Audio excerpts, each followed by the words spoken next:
Oh, well, thank you, Pastor Walter. I've been enjoying it. My kids, of course, my teenager, I'm cool to my younger kids still, but I do have a 13-year-old, and he's like, Dad, stop, you smile every time you say Pastor Walter. I'm like, I know, it's so fun, because I've been called Pastor Walter for 23 years, right? And not too many. Actually, I don't know another Pastor Walter. I've met another Walter Rogers. I've met a Roger Walters. And actually, Roger Walters is a pastor in the other Vancouvers. I was in Vancouver, Canada, and Pastor Roger Walters was in Vancouver, Washington. I like to joke with my American friends, the fake Vancouver, you know. But I just want to introduce my family here and keep my wife in your prayers. We've just kind of been just hitting stuff left, right, and center. I came in here, again, I live in an RV. As soon as I saw the branches, I was like, we can't pull in here. This isn't going to work. So praise the Lord, I had some tools. But I'll show you a picture here. So this is my beautiful family. My wife, Sarah, who's feeling a little bit better than my favorite teenager there, Clayton, in the back. He's a very smart boy, very intellectual. He'd love to just sit there and read books all day. And then that is Kodiak. He loves riding his dirt bike all day. So he's kind of like my Esau. Clayton's kind of like my Jacob, as it were. Then Christopher, he is who in the Bible woke up early in the morning? Christopher, he's my rooster. So even we're up late, like last night, Christopher's up this morning, you know? And then, of course, Kalea, my little princess, right? So got at least one of each. That's nice. And I'll share a little bit of my story here. Let me see what my next slide is right there. I'll just share, this is my brother, and then I'll go back to the motorhome. So in 2014, I was pastoring in Benton Harbor, Michigan. It's a low-income community. And kind of like a North American missionary, as it were. I was working with low-income kids, and low-income kids don't have a lot of tithe, and so we were operating by faith. Let's say it that way. It was financially faith.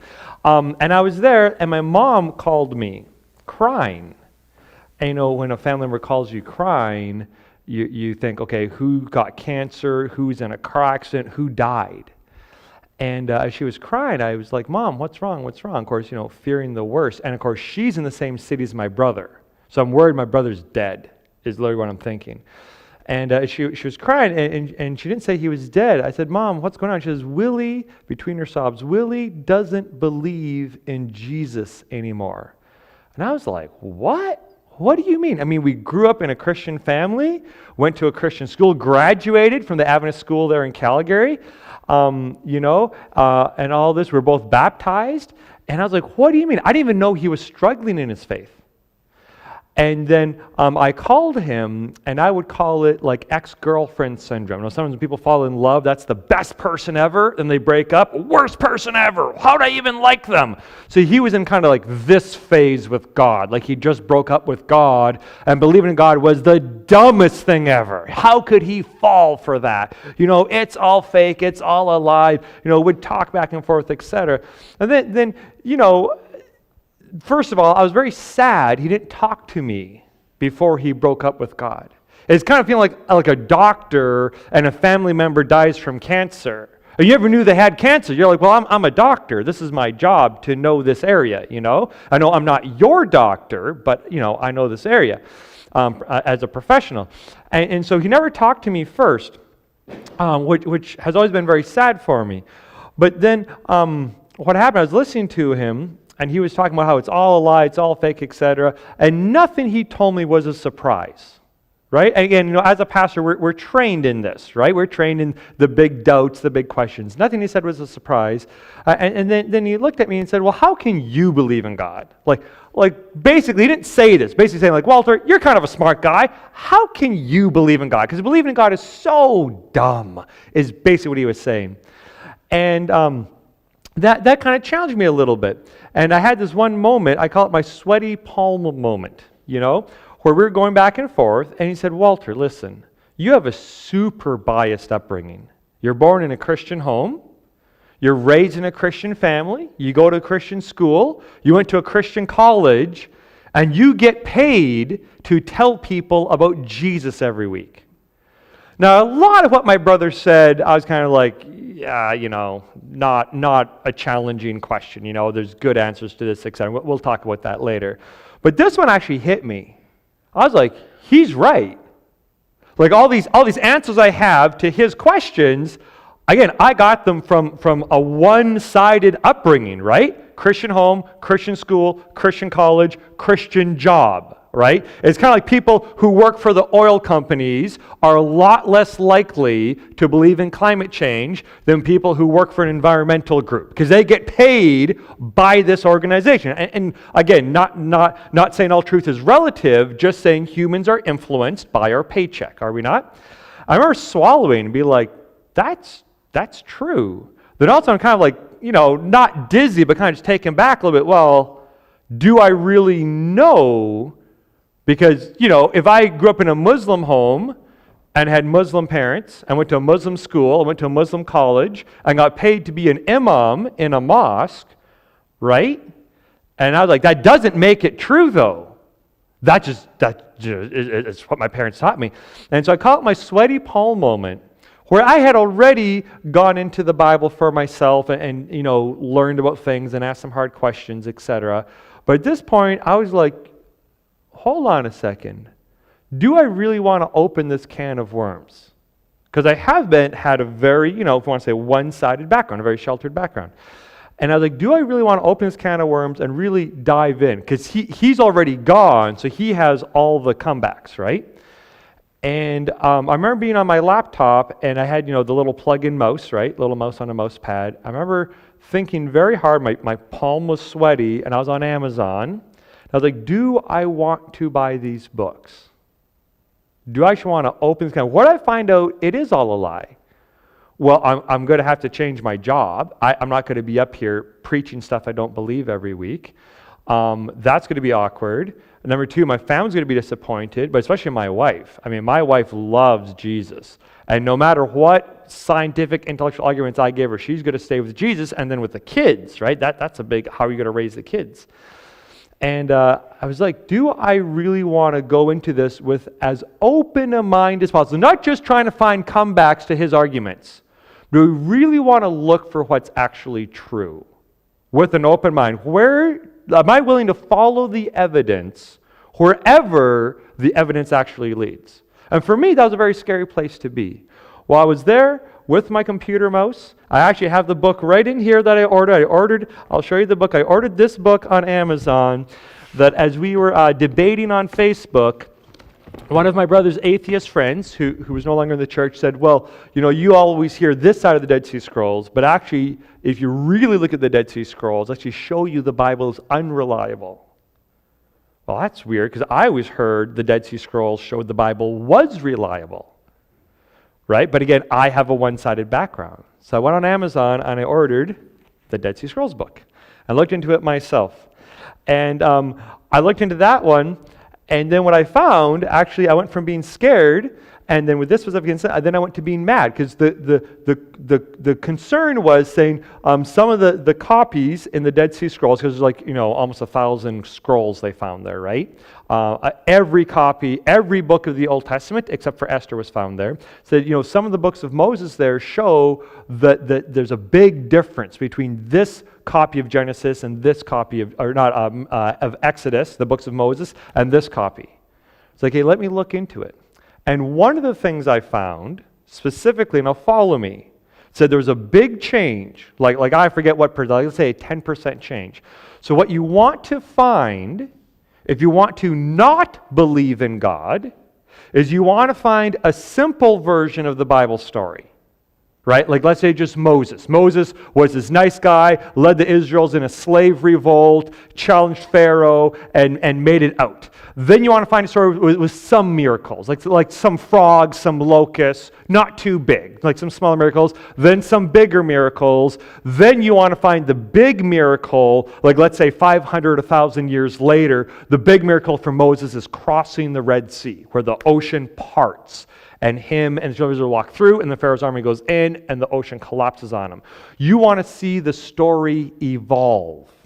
And let me tell you, all stories evolve over time. My son was out fishing, and there was a fish on a hook, and he was pulling it. We just got a glimpse of it, and it got away, and my son knew, Clayton knew, that was a 3-pound fish for sure.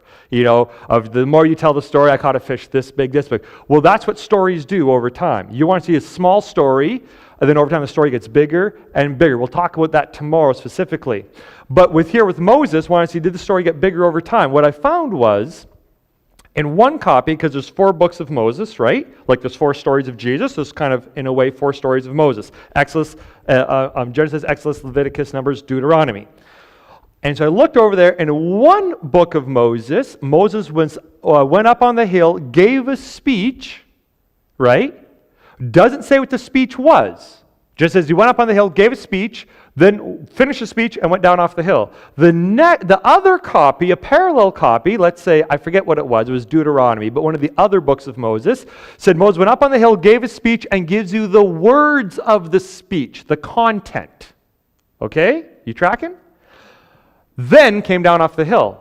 Well, some of the ancient scribes had copied the speech from here to here. So technically, it's different. But, number one, that's why we look at thousands. We have like 17,000 copies of the Old Testament. We compare them, and we look at which ones are the best. And those ones we stick with, and those are the ones we have in the Bible. Number two, it didn't change the story at all. The story did not evolve. It copied the speech from here to here. That's not what you're looking for. You're looking for a small story of Moses, less miracles or no miracles ideally, then small miracles, medium miracles, big miracles. Want to see the story evolve. It didn't. Dead Sea Scrolls is actually the exact opposite. Don't have time to go into the details. What the Dead Sea Scrolls did is we actually had the oldest copy of the Old Testament was from 1,000 years after Jesus.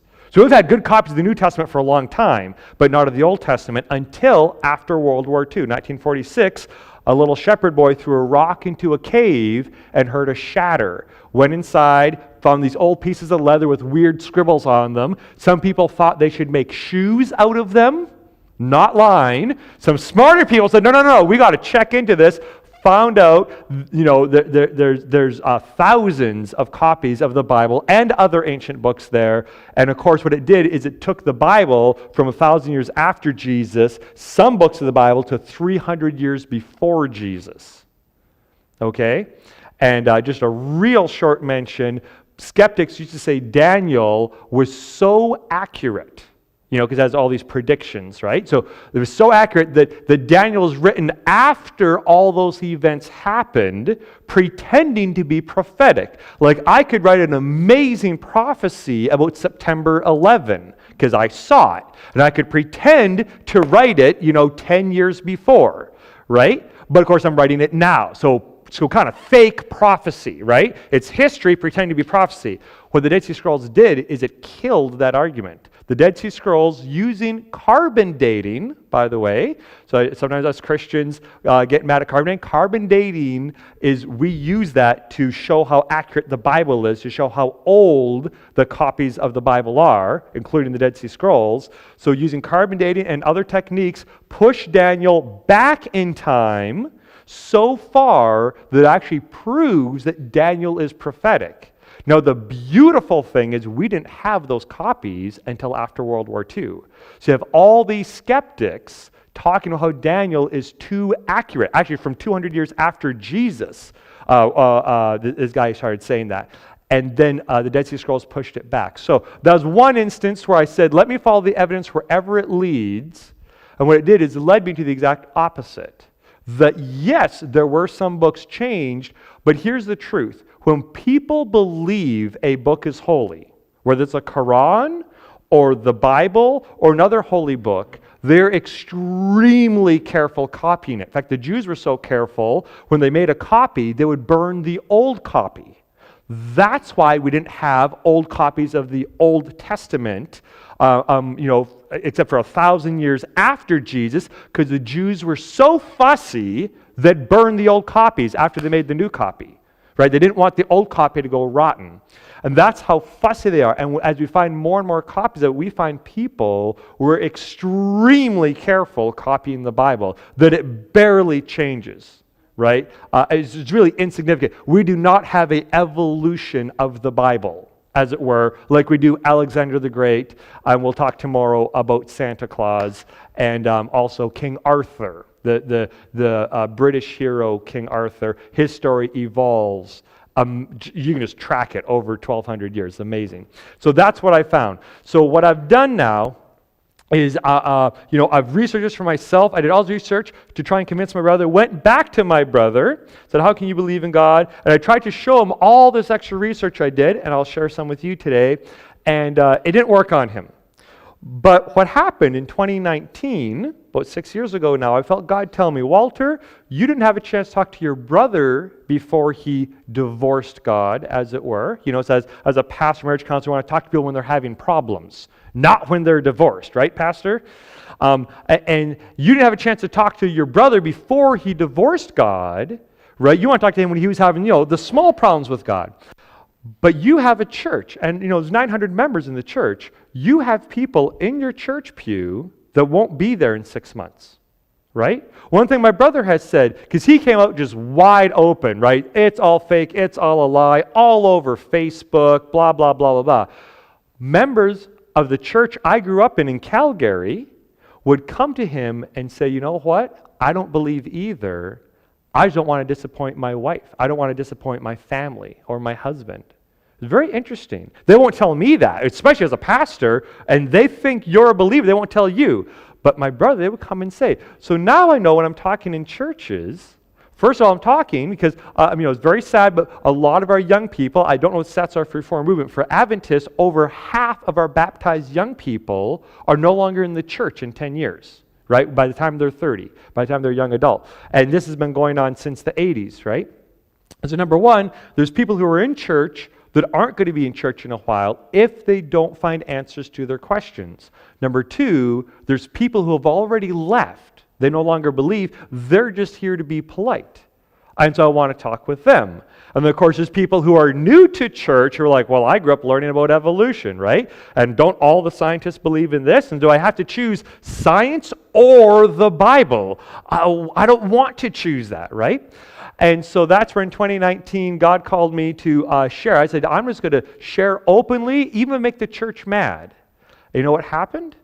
I didn't make anybody mad. I obviously didn't know my audience very well. Instead of people being mad at me, they came to me and said, Pastor Walter, do that again. So I was like, I'm only going after the people on the edge. So for the people who are solid in their faith, they're going to be mad at me, say, Pastor Walter, I came to church to hear about Jesus, not about atheism. And I'm okay with that. I'll say, I'm sorry this sermon really wasn't for you. I appreciate that. This sermon was for people like my brother. But instead, they came to me and said, do that again. As the first time in my career that as a kids pastor, I'm normally with the children. For my career, the adults demanded I do a sermon series. And then I did a whole series, of which this is kind of a part of, and that was so well received, then I started sharing that in high schools with a week of prayer, but not with the kids. I do like a regular week of prayer. We talk about what the Bible says, not why is the Bible even true. Right? And so with the high school, I'll say, you know what? If the Bible isn't true, who cares what it says? So first of all, let's talk about, is the Bible even true or not? Right?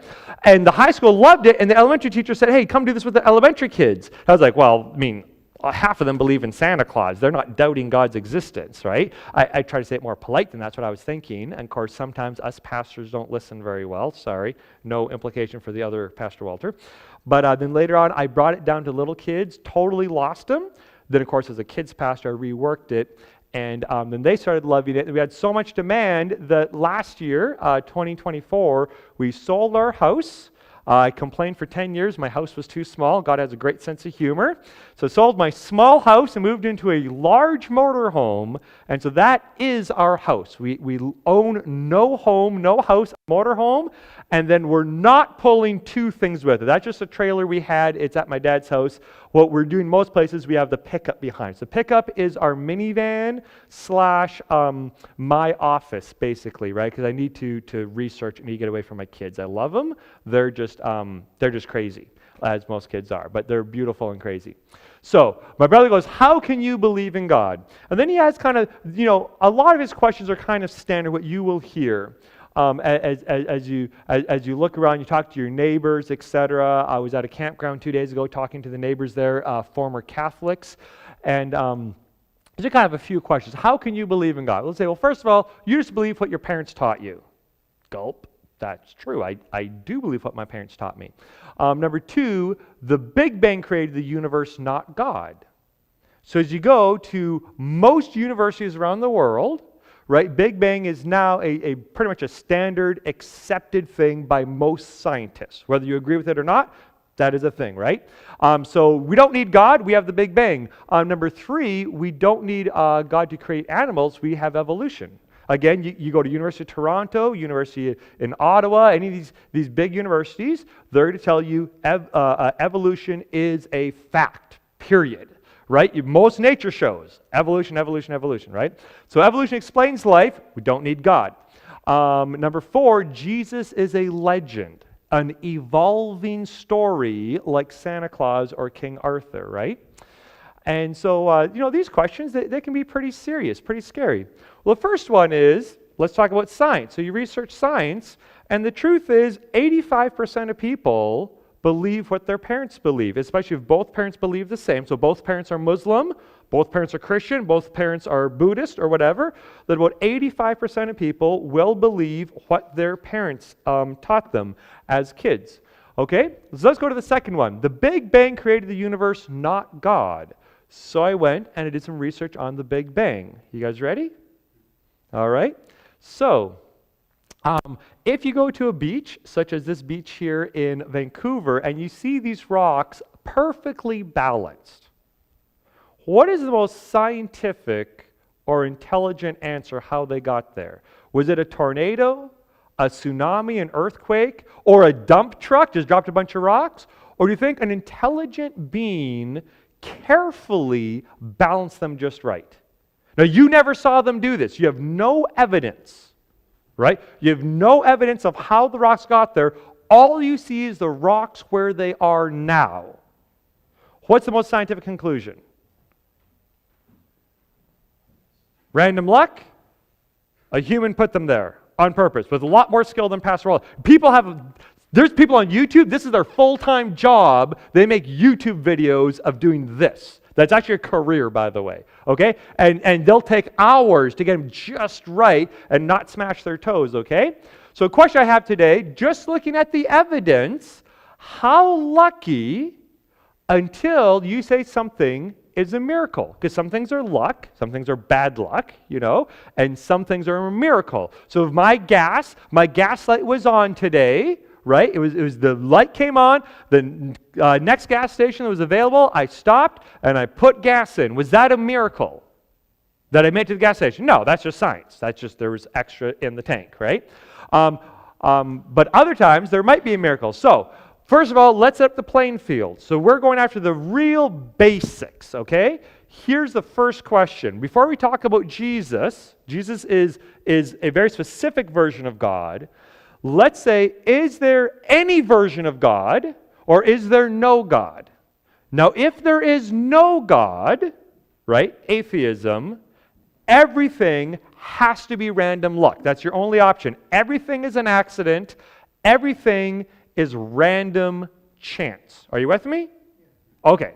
So, how lucky until you doubt random chance? Not doubting God, doubting atheism. Okay? We're looking at the universe and at life. And what time do you want me to wrap up, Pastor Walter? It's 8:22. Okay, good. So first of all, can the universe be an accident? Here's a picture of the universe. It's called the cosmic microwave background radiation. You'll notice it's a mix of blue and red, of even and uneven. That's one of the best pictures we have of the universe. By definition, the universe is everything we can sense with our scientific instruments. So that's everything, okay? Can the universe be an accident? Well, there used to be a debate with that, okay? The universe either has a beginning or doesn't have a beginning, right? Before we get to that, though, we're going to play a couple little activities. Now, forgive me here. I don't normally play these games on Sabbath, but these are parables, okay? So with permission, I'm going to play a couple games, okay? So this here is a coin. There's two sides to a coin. Beautiful Queen Elizabeth, not the ugly King Charles. No offense to King Charles. And then over here, tails, right? Normally it's an animal. It's supposed to be a polar bear. This is V for victory. And Queen Elizabeth, all right? How many answers are there if you guess heads or tails? 2, okay? So chances are 1 out of 2. Okay, so guess heads or tails? Tails? Okay, so 1 out of 2. And you said tails. Tails, you got it right. So that was a 50% chance. Now the thing is, to get it right a second time is 1 over 2 times 1 over 2. So your chances are 1 out of 4. So it's twice as much luck to get it right 2 times, right? Because 2 times 2. There's 2 answers, so 2 times 2. All right, so guess again.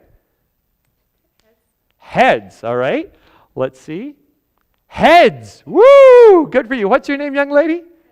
Emmy. The last few times I've done this, it seems like I get a whole bunch of wrong guesses. One time I almost gave up. I was trying to have someone get at least 2 correct. So I got 2 correct. That's 1 out of 4. How lucky are you feeling today, Emmy? All right, good, good. How many times do you think you can get this in a row? I don't know, probably just 2. Probably just 2? Okay, let's see. Now to do it one more time though, it's twice as much luck. Where'd my remote go? Okay, so now it's 1 out of 8. Okay, heads or tails, Emmy? Heads. Heads? Tails. Oh, okay. But good job, you got it right twice. Okay, so it's 1 out of 4. Okay, then it goes to 1 out of 8.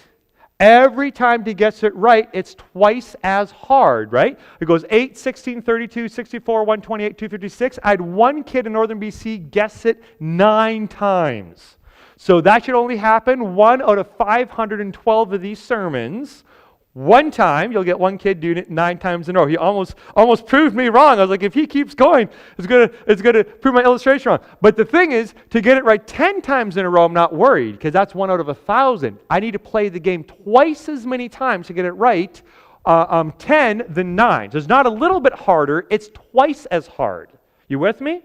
Okay, so that is 1,000 tries to get it right 10 times. Or 10 to the exponent 3. We'll just say it's 3 zeros, okay? So obviously it would be very hard to get it right 10 times. What about 100 times? So that blue line is your probability. Again, if there is no God, everything is luck. Now look how much luck it takes. So it starts out off at 100 and divided by 2. So one guess it's 50, 2 guesses is 55. So 2 lines here. Then it goes to 12, 12%. Then 6%, then 3%. Now here's the thing. This line technically never goes to 0. It's never impossible to guess the next heads or tails. It's just twice as hard every time. It's like a frog. So let's say there's a frog, and this is a lazy frog. Let's say this is a 100% chance, that wall is 0% chance. That wall is impossible, okay?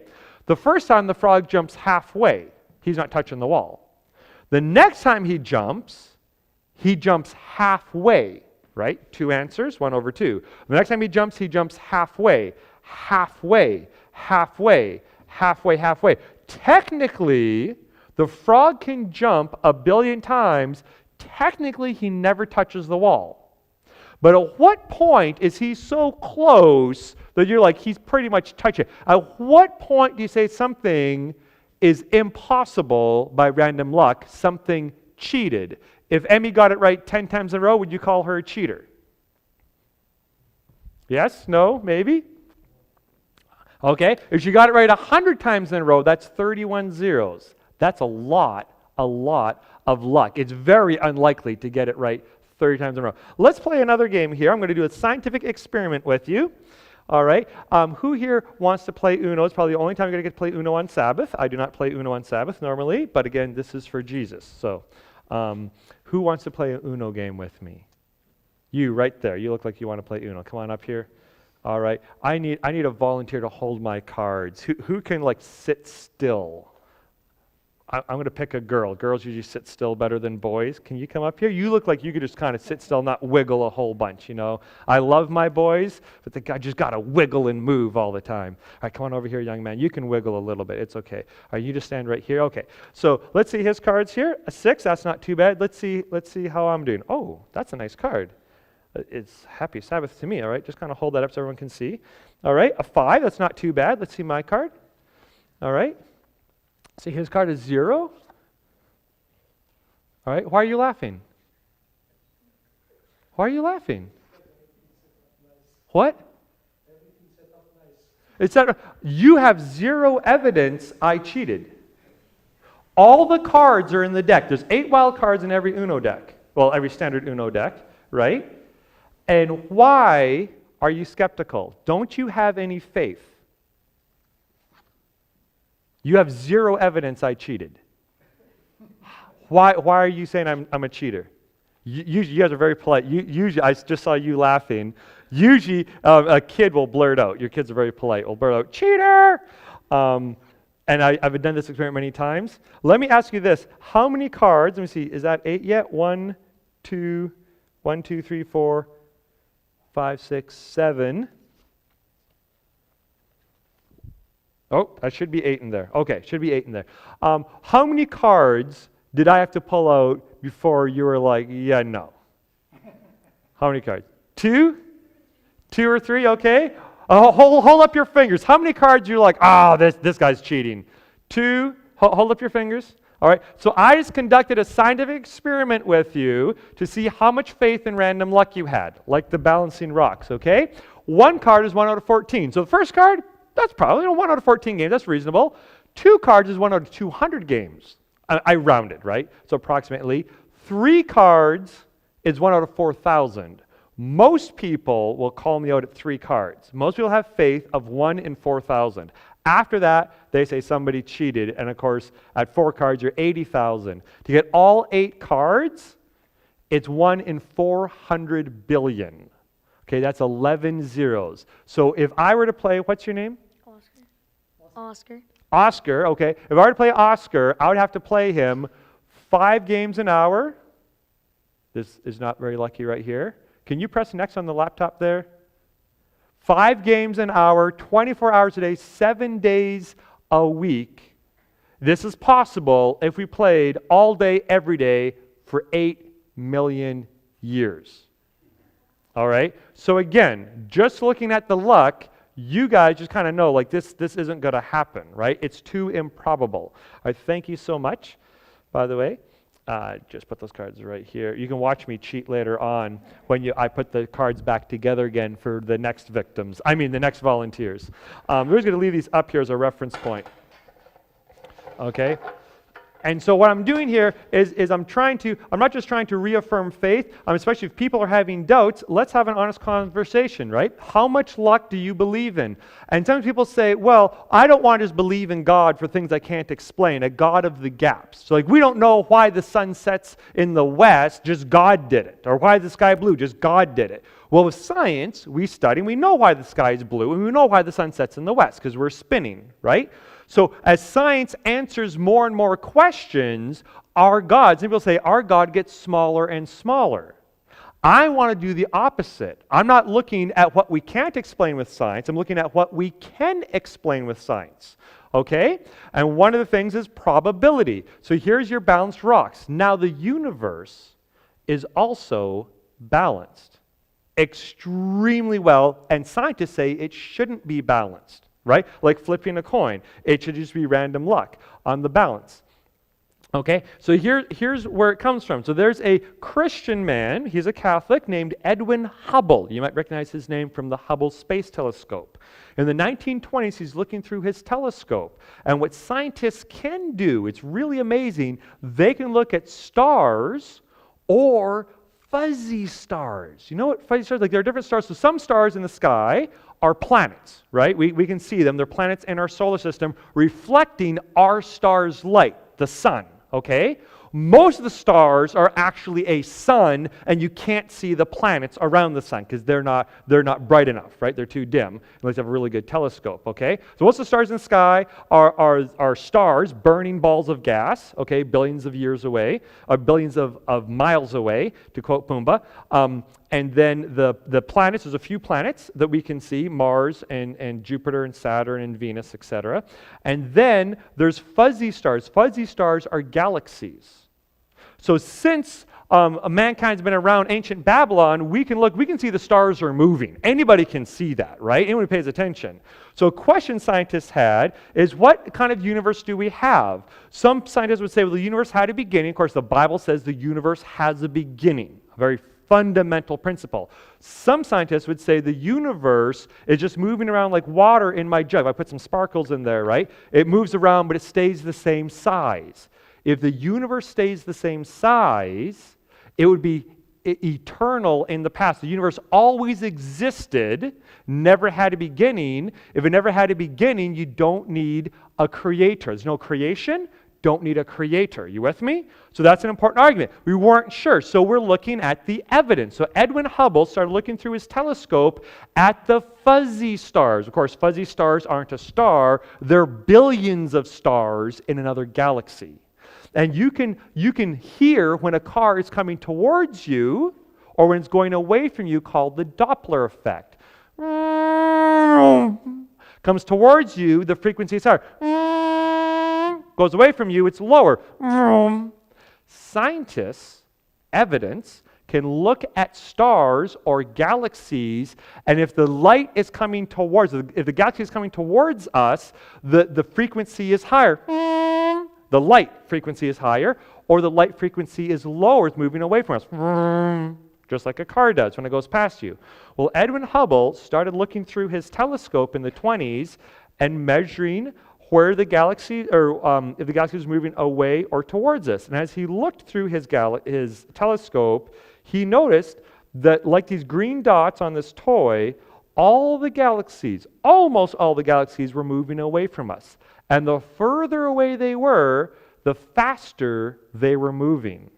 Now that is a really big deal, because if the universe is getting bigger, which it is, if you go back in time, the universe gets smaller and smaller and smaller until what, Oscar? Until gravity collapses it down on itself. Even atoms, like a carbon atom, looks like our solar system. There's the heavy part in the middle, like the sun. Most of the mass is in the middle, and the electrons are really far away. If the middle was like a tennis ball, the electron's like a mile away. So that's where the atoms, the electrons, collapse in, and then even the middle of the atom collapses in, where the entire universe would fit in a teaspoon. Scientists call this a singularity, okay? So that's a standard accepted theory. Here's the problem. If the universe is getting bigger, that means it got smaller in the past, smaller, until it collapsed into basically nothing. So the evidence says everything, the universe, comes from nothing. That's unscientific. And other scientists did not like what the evidence was saying. You know, scientists have a bias as well. So other scientists who didn't believe in God, an agnostic, by the way, here's Albert Einstein.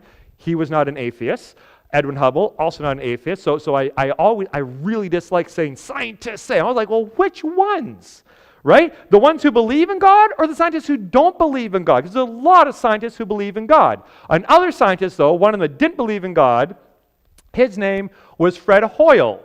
And he criticized Edwin Hubble because his idea obviously had biblical implications. It smacked of God. And here's the very first time the word Big Bang is used.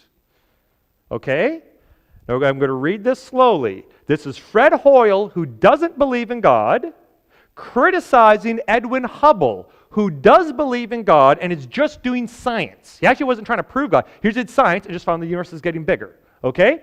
He says scientists like Edwin Hubble or Albert Einstein like the Big Bang. This is a criticism. He said it wasn't an insult, but it is a criticism. Scientists like the Big Bang because it is deep within the psyche of most scientists, who probably grew up going to church, to believe in the first page of Genesis. Remember the Dead Sea Scrolls? The criticism was sort of true, but not really. The first time the Big Bang is used, it's used as agreement with Genesis. He's saying the scientific theory is wrong, Edwin Hubble's theory, that the universe has a beginning. It's wrong because it sounds like the Bible. Should a new scientific theory be wrong because it sounds like the Bible? No. Here's what I'm saying. This blew my mind. The Big Bang is on Team Jesus. Atheists use the Big Bang. We don't need God, we have the Big Bang. But the Big Bang is the universe came from nothing. That's what it is. What does the Bible say? The universe came from nothing. And we've been saying that for thousands of years. You can look at old documents. It's called creation ex nihilo, creation out of nothing, right? And that's a huge deal. The Big Bang that most scientists agree with around the world, and one of the main reasons that scientists who don't believe in God will start believing in God is because of the Big Bang shows you there has to be a creator, because it is extremely unscientific for everything to come from nothing. But the evidence says everything came from nothing. But as we look, like everything comes from something. This came from a factory. This came from the store, right? And before it got there, it was on a truck. Like my Bible got printed. This got minted in Winnipeg, okay? Used to be in Ottawa, now it's in Winnipeg. This has a source. Everything comes from something. How can everything come from nothing?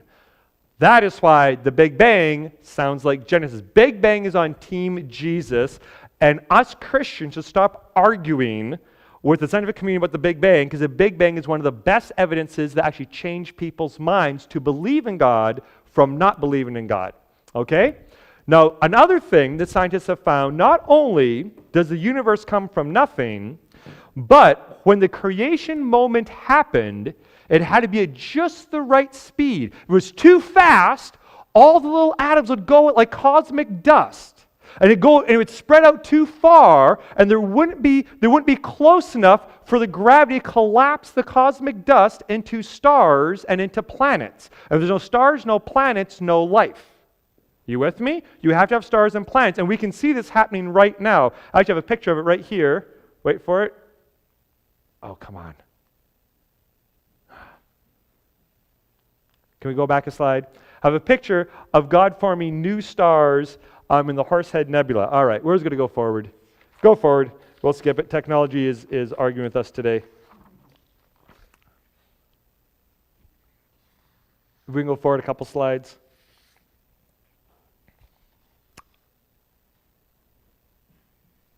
All right. The other thing, not only does it have to be just the perfect speed, it also has to be not too even, not too uneven. Go up to the slide there, the picture of the universe. Remember how it was kind of blotchy?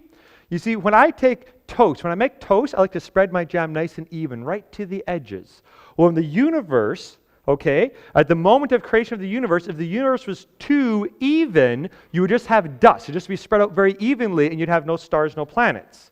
It's too uneven, makes stars that are too big. A star that is too big will collapse on its own gravity, making a... What is a star that's too big? It collapses in on itself. It makes something so dark, even light can't escape. A black hole. Can people live in a black hole? No. No version of life as we see life on this planet can exist inside a black hole. Okay? So instead of just a dusty universe, you would have a black hole. The speed has to be perfect. It's too fast, dust. Too slow, collapses back in on itself, back to nothing. Boom. If it's too even, dust.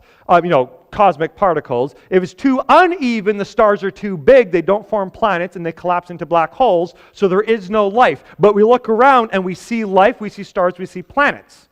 Right? Has to be just the perfect speed, just the perfect evenness or unevenness. Are we ready with our PowerPoint? Okay. We're going to keep going until they catch up, okay? Another one that has to be just perfect is gravity. So here I have this pen. You think, well, if gravity is gravity makes the pen fall. If gravity is a bit stronger, the pen goes faster. If gravity is a bit weaker, the pen would fall slower, like it does on the moon. No big deal, right? No.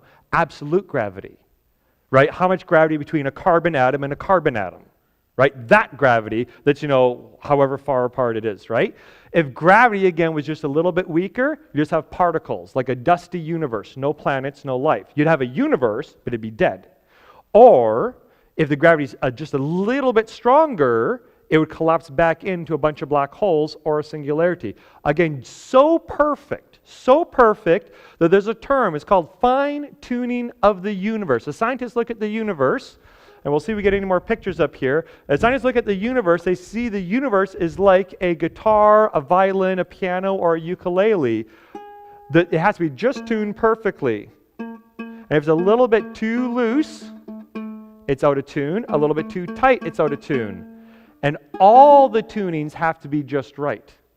So if any of them are off, your universe is dead. You have a universe, but it's a dead universe.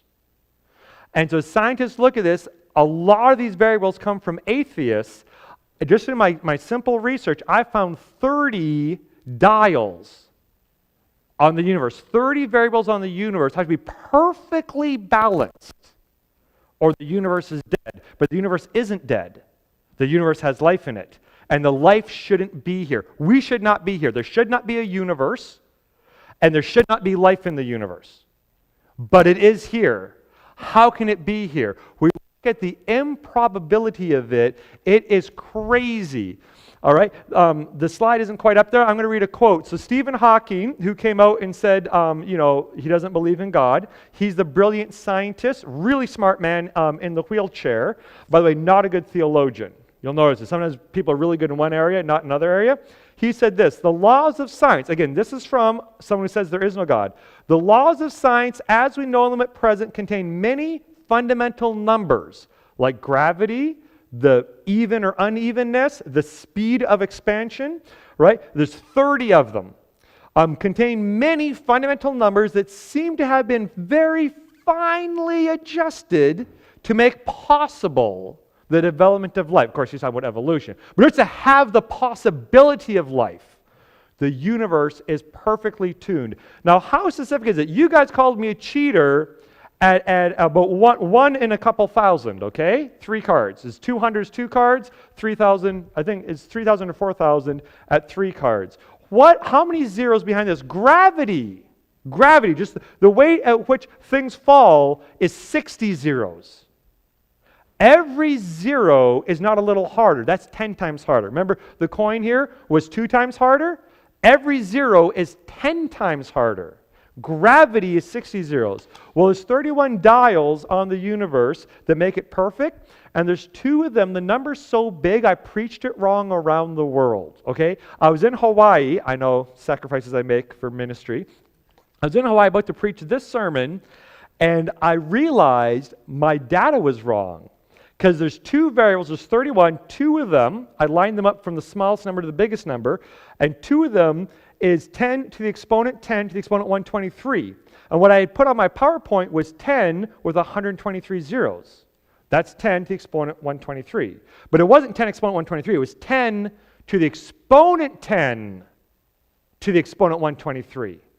And I was like, what is that even? So I'm there Friday before my sermon getting ready, right? I'm always like, hey, come in for supper. I'm like, I got to figure this out. I'm preaching tomorrow. I don't even know what this number is.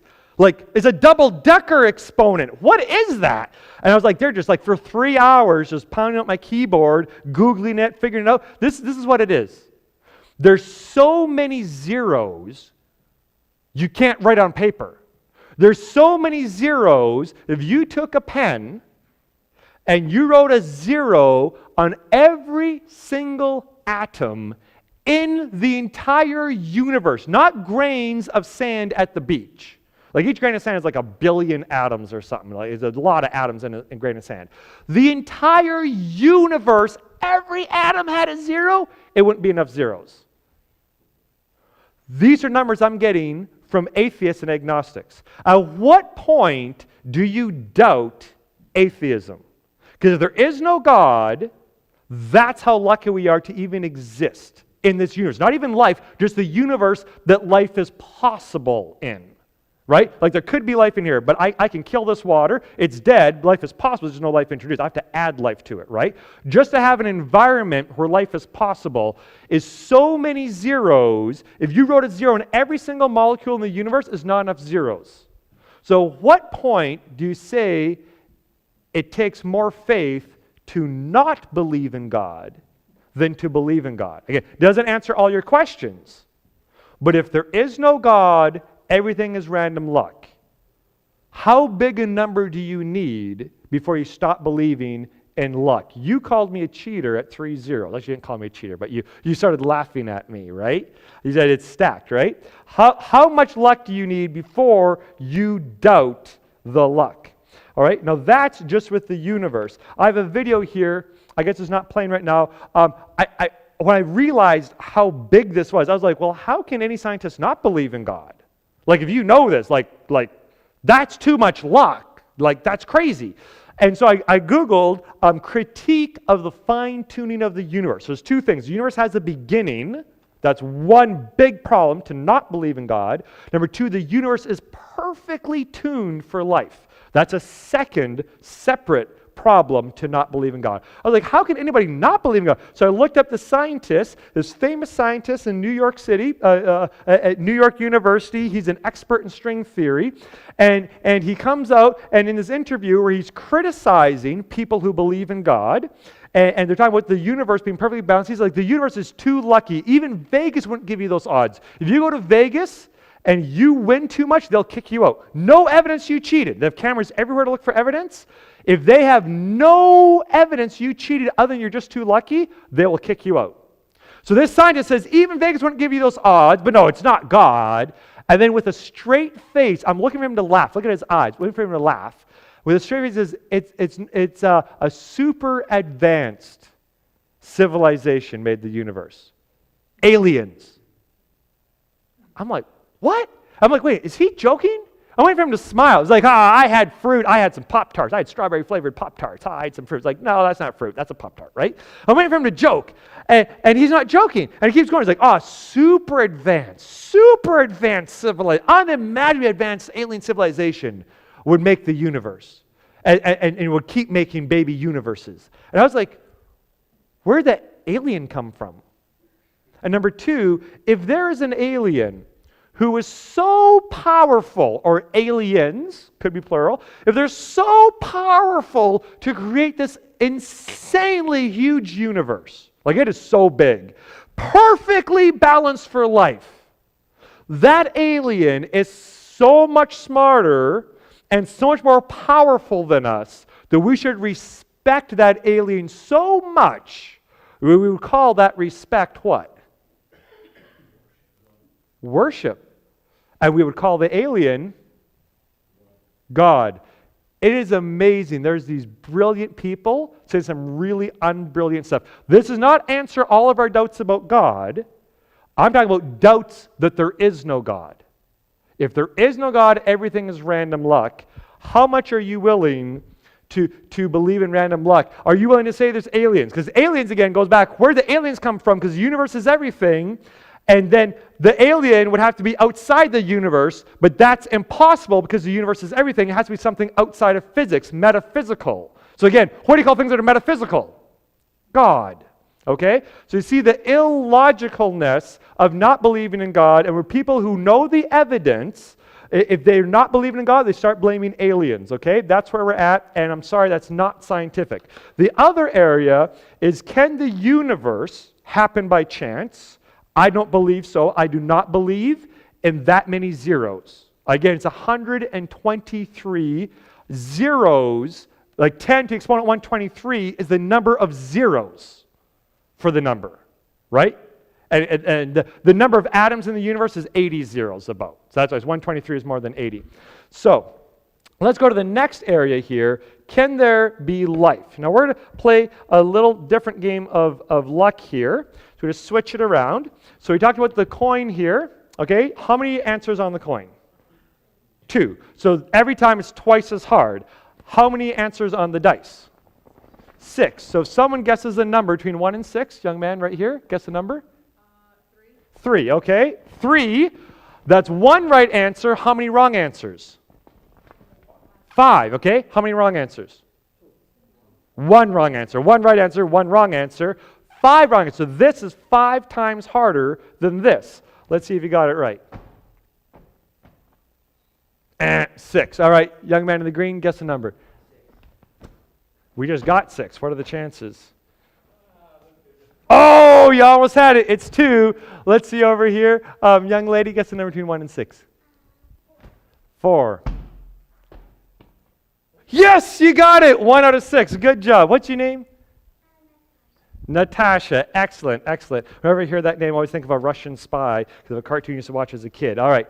Now this is what life is based off of. Life is based off of, well, not based off, but DNA, right? Every living thing has DNA. DNA is your recipe. So they take your DNA, they can make your exact twin. Of course, it'd be a baby, but they can make your twin. So every single cell in your body, well, except for your gametes, but almost every single cell in your body has a complete copy of your DNA. You got half from your mom, half from your dad, okay? And DNA doesn't have 6 answers, 2 answers. DNA has 21 answers, 20 amino acids and a stop. So DNA's, this is the kind of luck for a DNA. So the thing is here, let's see right here, sweetheart. Can you guess a number for me between 1 and 20? 2, okay. There's 2, okay. How many right answers? How many wrong answers? 20, right? Now, this dice has 20 sides. There's 19 for the dice. DNA is 21, but this is really close, okay? 20-sided dice, DNA is 21 answers. But this dice has 19 wrong answers. Is this harder than that dice? Oh, you better believe it. Okay, let's see if she can get 2. I've never had anyone get it right, but one of these times they will. 20, nope, that was wrong, all right? Gentleman in the back, guess the number, 1 and 20. 5, okay? Again, 19 wrong answers. It was 9, close, and no cigar. Let's see right here. Guess the number between 1 and 20. 12. 12. Okay, so what you're seeing here, oh my goodness, you are the first person to get it right. Good job. I've been doing this all over the world. We're going to be doing this in Europe in a month, and you got it right at 12. Congratulations. You are very lucky. Now here's the catch though, okay? With the dice, to flip the dice 4 times and get it right, it's 2 times 2 times 2 times. There's a 2, 4, 8, 16. 4 sequences. So computer code is 1s and 0s. This is like computer code, okay? With the 21-sided dice, your chances are, oh, there's my sermon. Oh, lost my sermon here. I want to get this correct here because my PowerPoint gave up on me. The chances for DNA is 21 times 21 is 441. A third roll is 9,000. A fourth roll is 190,000. Now, are you seeing that? I can't keep track of my coin. The coin is 16. 4 rolls. 4 rolls of this is 190,000. 16, 190,000. Is that the same? No. If there is no God, everything is random luck. The simplest bacteria scientists ever found is called a mycoplasm. Scientists took a very simple bacteria, which is not simple. Okay, Darwin's day looked like a raw egg. Kind of, you look through a microscope, it kind of looks like a raw egg. Oh, that could happen by accident. Well, the thing is, the more we learn, the more complex every living thing is. The simplest living thing is a bacteria. Bacteria are not, capital N, simple. Bam, got it. Go to the picture of bacteria, please. Okay? It is not simple at all, right? And so they took this really complicated machine. There's the machine like your iPhone. There's the hardware and the software. So there's the machine and there's the computer code, okay? Computer code is the information. Well, the bacteria has the shape like the machine, right? All the different proteins, but then it has the information. Phones have an operating system. Living things have DNA. I don't know how to calculate the chance of the shape of the bacteria, but I just know you would never mix aluminum and glass and copper and get this. You're just not going to have. What's the number? I have no idea how to calculate that. The information's easy, right? Computer code is how many 1s and 0s, right? It's just 2 times 2 times 2. DNA is how long is the DNA, and it's 21 times 21 times 21, right there, 194,000. So how many times do I have to roll this dice? Well, they took the bacteria, they cut the recipe down until the bacteria died. So now you have the minimum recipe for life. And the minimum recipe for life, according to science, is 170,000 codons. It's about this much information. Now, ignore the pictures, okay? But words, it's about a 100-page recipe book. 174,000 codons. Okay? 174,000 rolls of the dice. What are the chances to get that by random chance? Okay? It's a lot of zeros. Now, for comparison, okay, if there is no God, everything is random chance. Scientists say that the universe, or not the universe, that life, again, I'm not saying this is what is true, but let's just take what scientists say, okay? So they say the Earth was around for 100 million years before any bacteria showed up. Okay, so way lower than T-Rex. The T-Rex is here in the fossil record. Here. So you have 100 million years to do random chemical reactions to go from slime to life. Okay? Oh, go back to the slide you were at. Go forward a little bit. Yep, keep going forward. Keep going further. You had all the zeros lined up there, okay?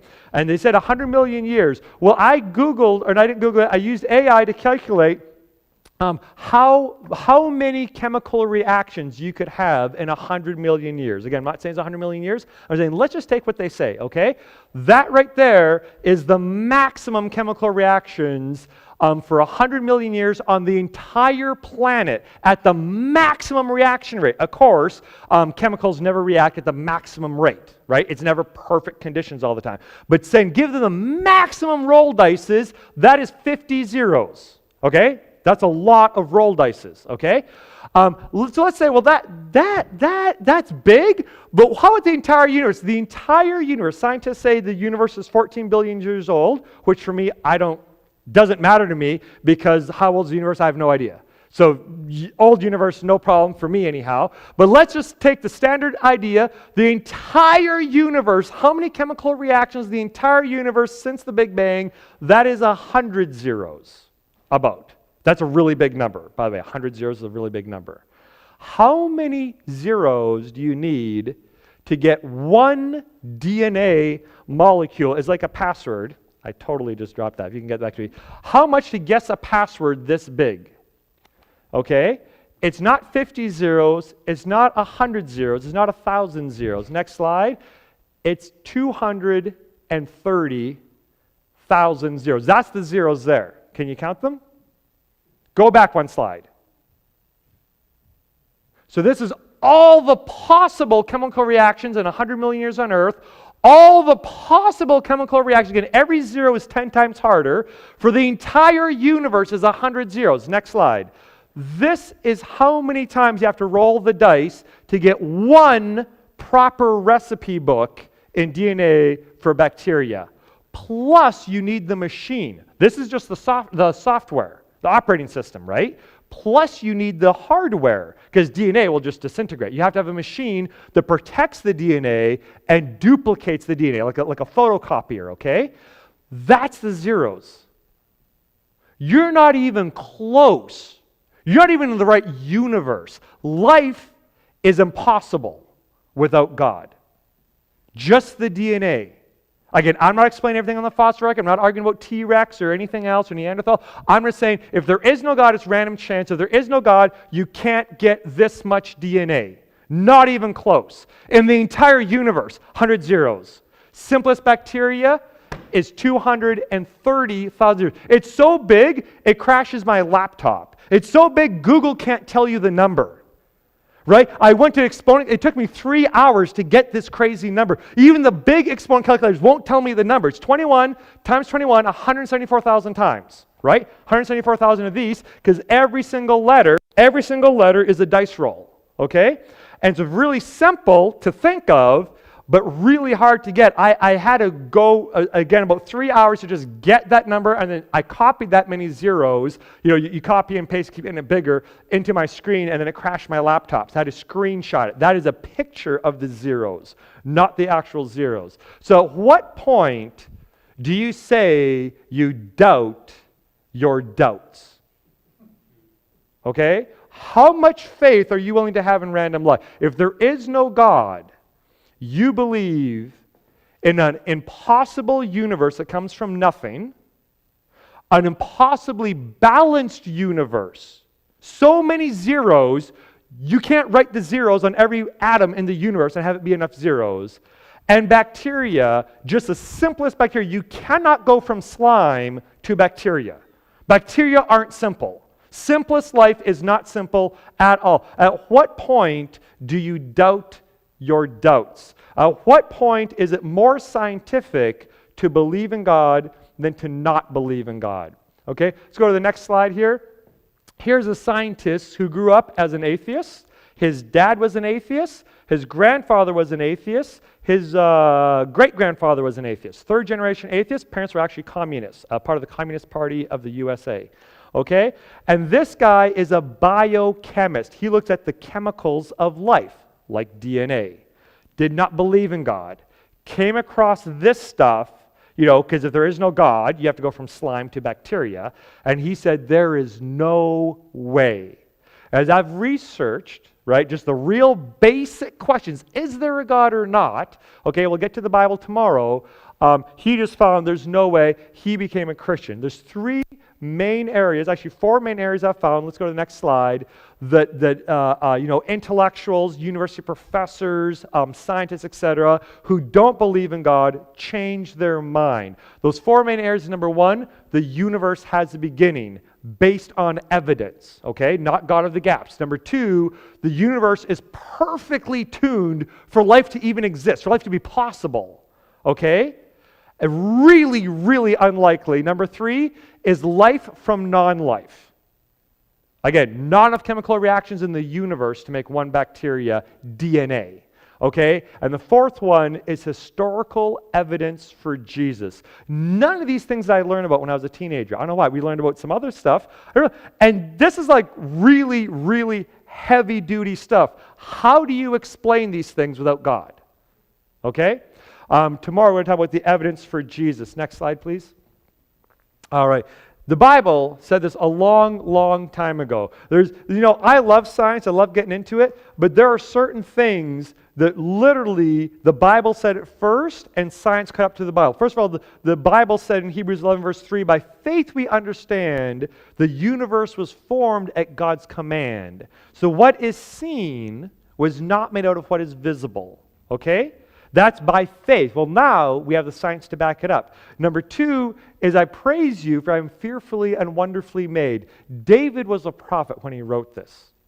That he had no scientific concept of how crazy wonderful life is. And we're talking about bacteria. You are a whole other level, right? Again, a whole sermon there we're not going to get into right now, but you are fearfully and wonderfully made. You are literally impossible. You are a miracle. Every single one of you is a miracle. You should not be here, but you are. And it can't be random chance. The odds are crazy, crazy. Let's go to the next slide here. Okay, next slide. So my wife is 6, we're on special music. The fourth area we're going to talk about tomorrow. In the morning, we're going to talk about my story, my brother's story. He became an atheist, and I became an apologist, a defender of the faith. So extreme opposite sides, right? It's all fake. It's all a lie. The world would be better if no one believed in God, my brother. Me, quit my job as a pastor to travel around saying that God is actually real based on the evidence, not how I feel, based on the evidence. Tomorrow we're going to talk about after that about my brother and I. Then for the story we're going to talk about Santa versus Jesus. What is the evidence behind the story of Jesus? Right? Not just, it's true because my mom and dad say it's true because my pastor says it's true. What's the actual evidence behind it? How is the story of Jesus unique from, say, Muhammad or Buddha or any other religious system out there? So that is the end of my presentation today. I love talking about this stuff. For me, again, I was scared when I started researching it. I started going into it. I'm like, there's no way. That bacteria thing, I found that on my own. I didn't read that in a book. I saw the research. The headline was, the clickbait was, scientists create simplest life. I was like, oh my goodness, they created bacteria, right? And I went into it. They didn't create bacteria. They took bacteria and cut DNA out and made it simpler. Right? That's like when you take a car and you take out the seats to race it, you make it simpler. That's not making a car. You remove things from the car. Okay? That's what scientists have done. They have not made life not even close. Okay? And even if they did, it'd still be intelligent design, right? But when I did the bacteria thing and I found that stats, I was like, there's no way. I don't understand everything about creation, evolution. I don't understand everything in the fossil record or everything in science. I don't understand everything in the Bible. But there's no way that we happen by accident. And here's the thing is, you have more DNA than a bacteria. So again, the information, every single letter right? Every single codon in the DNA is like a letter in a recipe book. Your recipe book is like this, right? This is like your recipe book. Where did the information come from? And millions of years is a joke. That's the thing. Millions of years. No. That's 6 zeros. 200,000 zeros. It is impossible for your information to happen by chance. Okay? So for me, I found that very convincing. I hope you did as well, and hope you'll come back tomorrow. Before we close, are there any questions? I love questions. How does your brother respond when you share with him these insights? He doesn't care. If someone doesn't want to believe, they cannot be convinced by logic. I have a friend, and we're not going to politically argue. My friend loves Donald Trump. I went for breakfast with him one time. He talked the whole time, Trump. And like we were done eating before we could get to our normal conversation. I don't even try to talk to him about politics. Like he can't hear me. He can't hear me.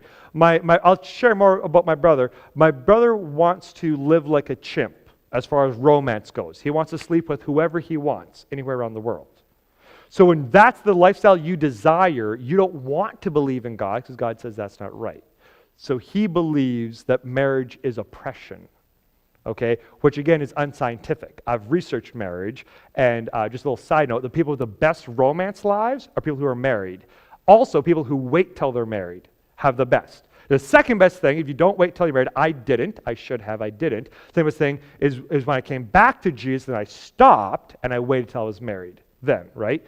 But the science, they hate publishing it, but the science is just simply clear. You are not happier sleeping around, right? You're not happier in your relationship overall. You're not happier with your intimacy either, right? The best love life you have is people who wait till they're married. Long-term exclusive relationship, monogamy, right? And so this lie, and people pretend it's science, is absolutely not. It's contrary to science, this lifestyle. And I have all the data on that. He doesn't care, right? And I'm just like I'm just telling you this. I talked to my friend who's a marriage and family therapist, and he's like, that is not a stable lifestyle. That will not end well, you know. And since then, I'm going to go see my new nephew in Brazil, because while my brother's on vacation in Brazil, living this lifestyle, right? You know how biology works? You believe in science? Okay, there's biology works a certain way, and he was just done. My brother came back from Brazil, was planning, because he loves freedom and pleasure. He's planning, now that his youngest son is about to graduate high school, he's planning his dirt bike trip through Central America. Freedom, right? I'm done being a dad. I mean, he'll still be a dad, but like I'm done raising my kid. He's out in 3 months. I'm going to go dirt bike to Central America. Gets a phone call from Brazil. Hey, I'm pregnant. So there goes freedom, right? Science doesn't care how you feel. Anyways, so there's another evidence, a whole other topic. Are people who believe in God happier? Yes, scientifically. In fact, here's the book, Scientific Study of Religion, Sociology of Religion. So scientists have been studying religion for 100 years. All these atheists who say religion is bad, science is good, are being unscientific. Because religion is scientifically studied for over 100 years in peer-reviewed articles. Textbook is right here. You can look through it later if you want. And sociology says, especially Protestant Christianity, people are healthier, they're wealthier, they're more educated, they're happier, they're on drugs less, depressed less suicide, in jail less. Right? Happier marriages, lower divorce rate, happier kids, healthier kids, etc. So it's all garbage. It's all garbage, essentially. Not saying there aren't problems. Like someone, their kid dies from cancer, that's a really challenging problem. That's not a scientific problem. That's an emotional wound, right? But as far as the evidence goes, it's very, again, like throw anything you want at me. My brother doesn't want to believe. We'll talk about that more tomorrow. But good question. People who say, I don't believe in God, I believe in science, I promise you they don't believe in science when it indicates there's a God. I promise you that. If they're open-minded, they'll review it, right? But you have to work the right way. Say, oh, you believe in the Big Bang? Well, what is the Big Bang, right? and go down that rabbit hole with them. Because the Big Bang is one of the biggest evidences for God. Everything comes from nothing.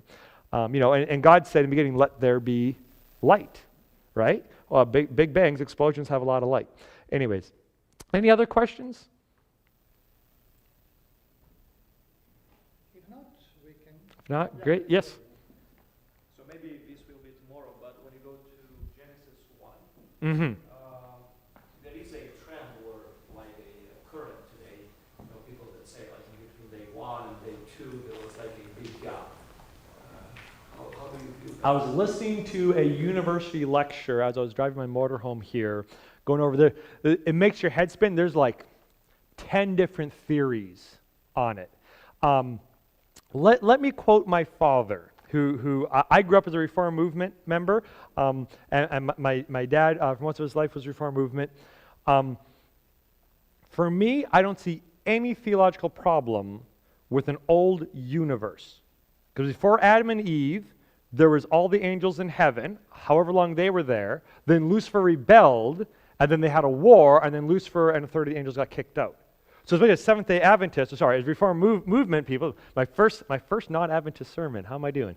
I don't know. We're like super similar, right? We're really, really similar. But as Bible-believing Reform movement or Seventh-day Adventists, with the great controversy, we already know the universe existed beforehand. Because some of our Protestant brothers and sisters argue the entire universe is 6,000 years old, which I don't think is tenable, knowing the pre-existent nature of Lucifer and the other angels. So number one, in the beginning God created the heavens and the earth. First of all, there's a beginning there, number one, created the heavens and the earth. So I'm very comfortable with there being a universe for a long time. And my dad, who I would call a very, very conservative Bible-believing man, he's fine with there being an old earth. So you can split this all up. Now, the rub here is when you go away from your 24-hour day, 7-day week. But that first verse, as I just read Scripture, forget science, just look at Scripture, I don't see any problem with there being the heavens and planets being there for a very long time. Of course, when you look at Ezekiel and Isaiah, right, with Lucifer, son of the morning, etc., that being there beforehand. Then there's a special creation where then God turns the chaos of this earth, an uninhabitable earth, into a livable space, into a perfect environment for Adam and Eve. Right? So that's where, for me, and if some people really want to believe in a 6,000-year universe, that's fine, right? But to me, those are very separate. And even the universe being old and the earth being old is no rub. The rub is death before human sin. That's where the rub is, right? And et cetera. For me, the whole thing there, to go to the DNA, is evolution's a non-starter. Evolution cannot happen mathematically using science. The information, this, 21 times 21, 170,000 times. You say, well, scientists will find a simpler way. Yeah, yes, but you need to have a really short recipe to get it by random chance, and then you need the machine, right? The shape of the bacteria. So evolution is a non-starter. It's just literally, it's not just impossible to start, it's then later on, because then you have T-Rex and you have bacteria. Well, the T-Rex, again, has a bigger recipe book than a bacteria. Where does this come from? There's more information. You can't get that over millions of years, because millions of years is too short.